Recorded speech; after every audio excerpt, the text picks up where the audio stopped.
За би зулбахаар гүшүүнэ би танд яг ингээд өнөөдрийн бодит байдлыг би та бүхэнд ярьж өгье.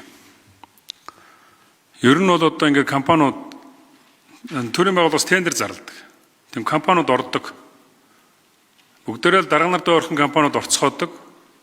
Ороод нэг даргад ойрхон компани жишээ нь одоо 25 тэрбум төгрөгийн тендерийг зураг төслийнх нь хамт зурах ийм тендер зарласан байлаа гэхэд 25 тэрбум төгрөгийн төсөв төртөгтэй. Тэнгүүд нэг даргын компани 20 тэрбумаар орж байгаа. Тэнгүүд тэргийг бас ингээд хууль хяналтын байгууллагууд энэ төрийн байгууллагуудын бүх нөгөө нэг одоо цахим системийг бүгдийг хянжаад тэнгүүд тэр одоо хууль хяналтын байгууллагын нөхдүүд за энэ компани 20 тэрбум 5 сая төгрөгөөр орчлоо гэд нөгөө компанитай хэлдэг. Тэнгүүд 3 минутын дараа 20 тэрбум 19 тэрбум 999 сая төгрөгөөр орчиж байгаа. Яг гэвэл тэр цаатлын тэр хуулийн хяналтын байгууллага энэ компани хэдээр орсныг мэдж байгаа учраас нэг 5 сая төгрөг хасаал оруулж шít. Тэнгүүд тэр тендертэй шалгардаг. Шалгангууд яадаг вэ гэхээр нөгөө зураг зурхаж байхдаа буцаагаад 34 тэрбум 35 тэрбум болгодог.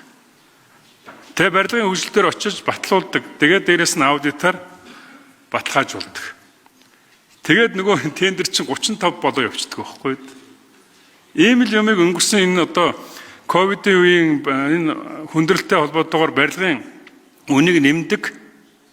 Энэ одоо нэмсэн одоо энийг буцаагаад одоо өнөөдөр ловер болгоод байгаа учраас энэ Пунсалмаа гишүүн санаачлаад би энэ ажлын хэсэгт нь энэ одоо санаачлагчдын нэгэнд бас байгаа. Тэгээ энэ санаачлагчдын нэгд байгаа учраас надад маш их олон ловеруудыг хэлж байгаа.